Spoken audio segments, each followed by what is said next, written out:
and you would focus it up a little bit here. 1 second. Okay, there we go. Okay, sounds good. Hi, for those who are just coming on the video, my name is John Williams, and I'm with E3 Partners here locally, and we're having a gathering right here kind of talking about disciple-making movements, focusing on campus. And one of the conversations that's come up is how do we partner with churches, and what are the needs that churches have to be able to see, to really empower their people to reach out to the community. I had, for years, had campus ministries in the background with Youth for Christ, doing high school campus ministry. And then in my stead, God caught, I caught the vision for the world and started going on short-term teams.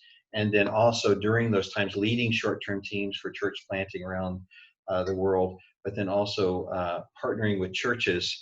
And then churches, I've also worked for 7 years as a missions pastor to local churches here. And when I start thinking of the local church, you start thinking of different ways when movements like No Place Left is one of the disciple-making movements that's out there. There's about 700 movements that they're tracking around the world or more that are getting to generations, and usually it's multiple streams of 4 generations of disciples with some principles that involve a clear vision. In fact, I'll just put that up there to start with. Kind of the principles, final principles of mission out there. We find the idea of that there is a vision that's easily stated, but people own that vision, and that that they're able to, from all the gatherings, share that with what are we coming to do, a clear vision. And then there's a clear path toward accomplishing that vision. These are just general principles. The idea of how do we go from starting place to the end? What's our, how do we enter and go to the very end? And then last is the idea of simple tools. What are things that aren't tools that are only denominationally related or organizationally related that we've created that are kind of internal tools? But what are the tools that we can use? And so what we've seen in what we are calling a No Place Left, just to give you that vision of one movement, is the vision here is the idea of no place left, no people left without a healthy church. And it's funny, in an international context, we saw this groups of guys in October in probably 15 different languages, just yelling this out to each other, empowering each other in East Africa, in the country of Uganda, catching that vision, and now they're tracking that across their languages. But the clear path that we're finding in No Place Left is what we've called 4 fields. And it's not a tool that we created, it's just what has actually came out of movement, and the idea of an entry, where you need to have an entry path into lostness, the idea of a clear, simple tools for gospel proclamation, where they share their story, and then the idea of discipleship, a clear path that goes from sharing the gospel into relational discipleship that leads toward obedience and not just knowledge-based discipleship, and the idea of church. They need to be involved in a healthy, growing, multiplying church, and in many places form new areas where they find church and create church. And then in the middle is leadership development. You're always going to have to grow new levels of leaders as you grow movement.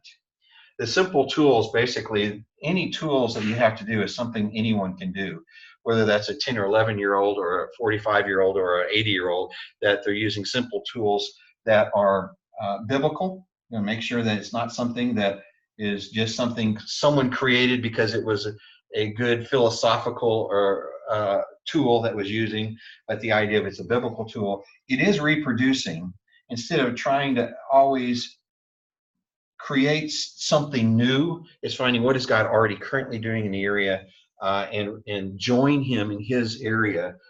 And then the idea, and this is one of the things we found internationally, is little or no cost. If they always have to buy the new booklet or invest in something to be a part of the movement, then it'll stop the movement at some point. So those are the principles. Now, I mentioned about 3 areas that I found as when serving as a missions pastor, and I find even in discussing movement to churches now, that are hot buttons that those that are using movement principles can help serve the local church. One is in the area of discipleship.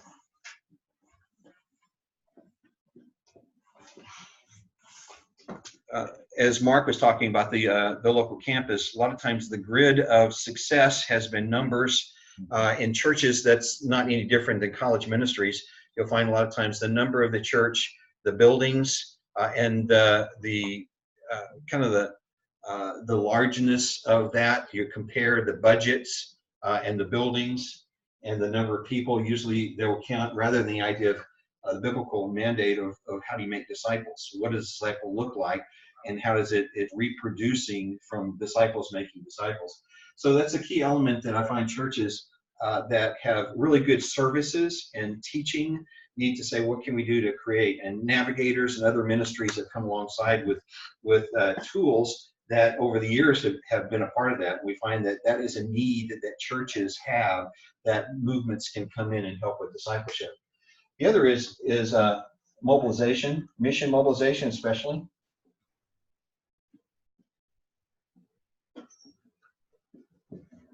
I know our input with Crossbridge has been in both of these areas. The idea of how do you mobilize a church to get the people from an internal focus, working really good with Sunday school programs and the church and the needs of the body that's happening in the local area to mobilize them to move outside, and whether that's local or global or both, to be able to use those same things that are simple tools so that your local and global relationships are cross-pollinating with each other. And so mission mobilization, helping give them a place locally. And I know with Sean, one of the things that we talk with on a local is we wanted to do a mission trip in our own city. And we were able to form a team to help that process. But then we went from creating just a mission event to an ongoing living missionally. And that involved in more of a discipleship. They already had a discipleship school, but we helped build more simple, biblical, reproducible tools into that. They had some very good tools from other settings they already were using, but we added to that kind of a tool belt. The other thing is church planting.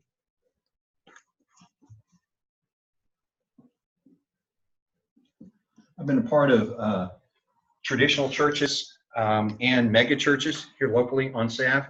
The typical U.S. approach to church plant is you usually see the growth of a city. You see a segment of the city that's unreached or underreached, and you have that denomination that says we need to start a church of our denomination within that segment. And then, and many times they would create a mother church, daughter church, focus to help. How does that mother church help support dollars? And then usually they go to that seminary of that denomination to plant or bring in from the outside a person, and then they market the area, and they know who lives in that area, the demographics, etc.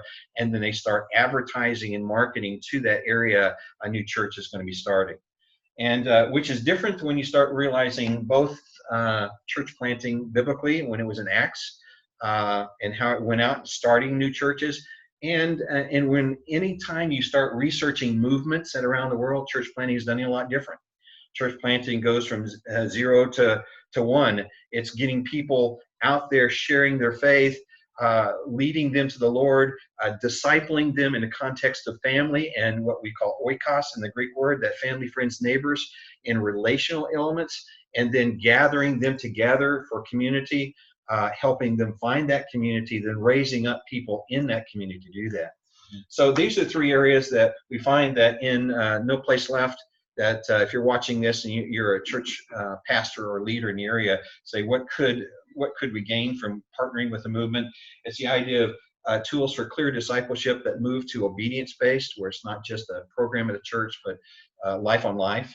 and to be able to see that in clear areas. Mission mobilization, both local and global. We partnered with Crossbridge to take about 30 people to Uganda last year. We partnered with churches that help build these tools of Church Planting International into a vision of mobilization, so they see discipleship leads to this area here. So that's those are areas, and we'll kind of sign off on the video here for that, but those are areas that we can serve local churches in.